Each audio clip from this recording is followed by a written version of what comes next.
Hi, 여러분! So, gawa po tayo today ng request ng aking mga anak, donut. So, kailangan ng yeast. Ayan, yeast. 2 tablespoon. Tapos, i-combine mo siya sa 1.5 cup water. Yung yeast.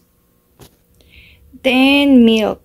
2 and 1/4 cups of milk. Hot.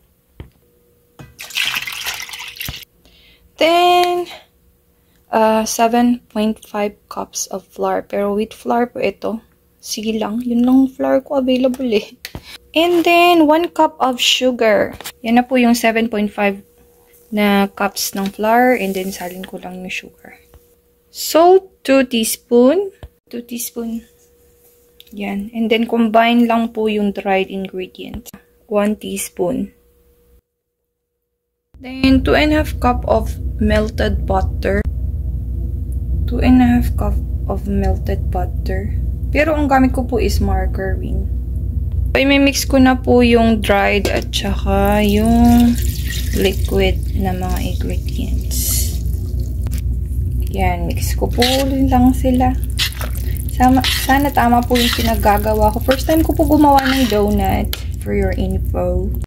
So, ayan na po yung tsura niya po na-mix lahat. Ano lang po natin, leave for an hour para umalsa. 1 hour, ayan na siya. Then, between punch. Ay. Yan. So, ang ginawa ko po is, naglagay ako ng flour. Diyan.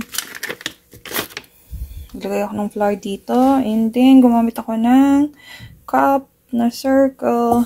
And then, kuha ko rin ng parang maliit na circle para sa gitna. And, ayan na po yung kinalabasan ng aking donut. So, marami pa po actually.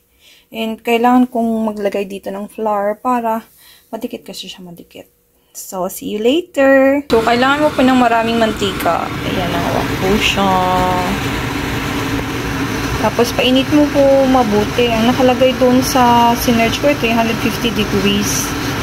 350 Fahrenheit something. Wala naman akong pan-check ng temperature. So, estimate na lang. If the oil is really hot, so you may use a toothpick.